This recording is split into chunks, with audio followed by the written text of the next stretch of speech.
क्या आपको मालूम है कि दुनिया की सबसे प्राचीन विश्वविद्यालयों में एक तक्षशिला को किसने बनवाया था? ये कितना बड़ा शिक्षा संस्थान था। इसमें दुनिया भर में कहां से स्कॉलर पढ़ने और शोध करने आते थे। कुछ साल पहले पाकिस्तान ने इसे लेकर एक अजीबोगरीब बयान देते हुए इस पर खुद का दावा किया था। हालांकि ये बात सही है कि ये विश्वविद्यालय विशुद्ध तौर पर भारतीय संस्कृति का ही प्रतिनिधित्व करता था, लेकिन ये हकीकत है कि ये भारत में नहीं बल्कि अब पाकिस्तान में है। दुनिया की सबसे प्राचीन यूनिवर्सिटी में से एक तक्षशिला को लेकर पाक डिप्लोमेट खोखर ने करीब 3 साल पहले वियतनाम यात्रा में कहा था कि ये यूनिवर्सिटी आज से 2700 साल पहले इस्लामाबाद में थी। इस तरह ये प्राचीन पाकिस्तान की धरोहर है। यहाँ तक कि पाणिनि और चाणक्य जैसे विद्वानों को भी राजदूत ने अपने देश का बता दिया। बाद में उन्हें सोशल मीडिया पर ट्रोल भी किया गया। खैर, वो बात तो बीती हो चुकी है, लेकिन असल में ये जानना चाहिए कि इस प्राचीन और विशाल यूनिवर्सिटी की योजना कैसे बनी, कैसे बनाई गई, फिर कैसे ये खत्म हो गई और अब पाकिस्तान में कैसे है। तक्षशिला विश्वविद्यालय को दुनिया का सबसे पहला विश्वविद्यालय माना जाता है। ये तक्षशिला शहर में था, जो प्राचीन भारत में गांधार जनपद की राजधानी और एशिया में शिक्षा का प्रमुख केंद्र था। माना जाता है विश्वविद्यालय 6वीं से 7वीं ईसा पूर्व में तैयार हुआ था। इसके बाद से यहाँ भारत समेत एशिया भर से विद्वान पढ़ने के लिए आने लगे।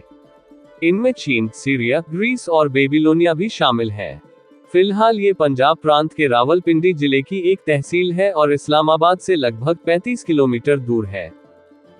वैसे इस विश्वविद्यालय का जिक्र माइथोलॉजी में भी मिलता है। कहा जाता है कि इसकी नींव श्री राम के भाई भरत ने अपने पुत्र तक्ष के नाम पर रखी थी। बाद के समय में यहाँ कई सारे नए पुराने राजाओं का शासन रहा। इसे गांधार नरेश का राजकीय संरक्षण मिला हुआ था और राजाओं के अलावा आम लोग भी यहाँ पढ़ने आते रहे। वैसे ये गुरुकुल की शक्ल में था, जहाँ पढ़ने वाले नियमित वेतनभोगी शिक्षक नहीं, बल्कि वही आवास करते और शिष्य बनाते थे। पहली बार साल 1863 में जमीन के नीचे दबे इस महान विश्वविद्यालय के अवशेष मिले। इसके बाद से इस जगह की भव्यता के बारे में कई बातें सामने आ चुकी हैं। सोचने की बात है कि जिसे दुनिया की सबसे पहली यूनिवर्सिटी कहते हैं, वो आखिर कैसे खत्म हो गई। लेकिन इससे पहले थोड़ा वहां की समृद्धि के बारे में जानते हैं। ये पूरी तरह से विकसित शहर था, जहां पक्के मकान, पानी के निकासी की व्यवस्था, बाजार और मठ मंदिर थे। ये व्यापार का भी बड़ा केंद्र था और मसालों, मोतियों, चंदन, रेशम जैसी चीजों का व्यापार हुआ करता। अब विश्वविद्यालय की बात करें तो यहाँ छात्र वेद, गणित, व्याकरण और कई विषयों की शिक्षा लेते थे। माना जाता है कि यहाँ पर लगभग 64 विषय पढ़ाए जाते थे, जिनमें राजनीति, समाज विज्ञान और यहाँ तक कि राजधर्म भी शामिल था। साथ ही युद्ध से लेकर अलग अलग कलाओं की शिक्षा मिलती। ज्योतिष विज्ञान यहाँ काफी बड़ा विषय था। इसके अलावा अलग अलग रुचियां लेकर आए छात्रों को उनके मुताबिक विषय भी पढ़ाए जाते थे। यहाँ केवल धार्मिक शिक्षा ही नहीं दी जाती थी, बल्कि भाषाओं, कानून, ज्योतिष, खगोलशास्त्र और तार्किकता जैसे बातों की पढ़ाई होती थी। साथ में ये विश्वविद्यालय अपनी विज्ञान, चिकित्सा और कलाओं की शिक्षा के लिए प्रसिद्ध था। मार्शल के अनुसार शुरुआती बौद्ध साहित्य, खासकर जातकों में इसका उल्लेख हुआ है। इसे ऐसा विश्वविद्यालय बताया जो वेदों से लेकर गणित और चिकित्सा तक हर विषय की पढ़ाई और शोध का केंद्र था। यहाँ तीरंदाजी भी सिखाई जाती थी। मौर्य साम्राज्य में ये ज्ञान के और बड़े केंद्र के तौर पर उभरा और साथ में मजबूत हुआ। बाद में अनेक आक्रमणों से ये भव्य विश्वविद्यालय खत्म हो गया। इसका पता 1863 में लगा, जब पुरातात्विक खुदाई के दौरान जनरल कनिंघम को यहाँ के अवशेष मिले। इससे शहर के अलग अलग पहलू खुलते गए। बता दें, 5वीं ईस्वी में चीन से बौद्ध भिक्षु फाहियान यहाँ आए थे। उन्होंने शहर के साथ विश्वविद्यालय को अपने पूरे वैभव में देखा। हालांकि 7वीं ईस्वी में चीन के एक अन्य भिक्षु श्यानजान को शहर में वीरानी और मलबा ही दिखा। इस बीच क्या हुआ, इसके बारे में कई बातें प्रचलित हैं। एक के बाद एक कई आक्रांताओं ने शहर को पूरी तरह से खत्म कर दिया। कुछ इतिहासकारों का कहना है कि मध्य एशियाई खानाबदोश जनजातियों ने यहाँ आक्रमण करके शहर को खत्म कर डाला।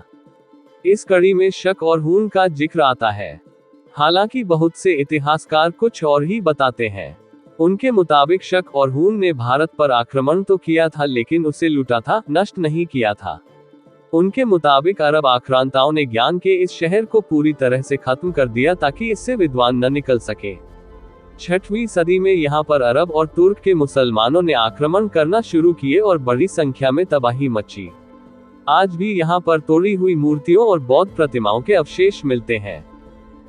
तक्षशिला विश्वविद्यालय सिंधु नदी के किनारे बनाया गया था, जहाँ धार्मिक और सेकुलर विषयों की पढ़ाई होती थी। शुरुआत में इसकी शुरुआत ब्राह्मण शिक्षा के केंद्र के तौर पर हुई, लेकिन फिर ये साथ में बौद्ध शिक्षा का भी बड़ा केंद्र बन गया। एशिया में प्राचीन भारत के रास्ते जो व्यापार होता था, तक्षशिला उसके रास्ते पर था। अपनी भौगोलिक स्थिति के चलते ये बड़े शिक्षा केंद्र के तौर पर उभरा। ऐतिहासिक रूप से ये 3 महान मार्गों के संगम पर स्थित था। 1. उत्तरा पथ, मौजूदा ग्रैंड ट्रंक रोड, जो गंधार को मगध से जोड़ता था।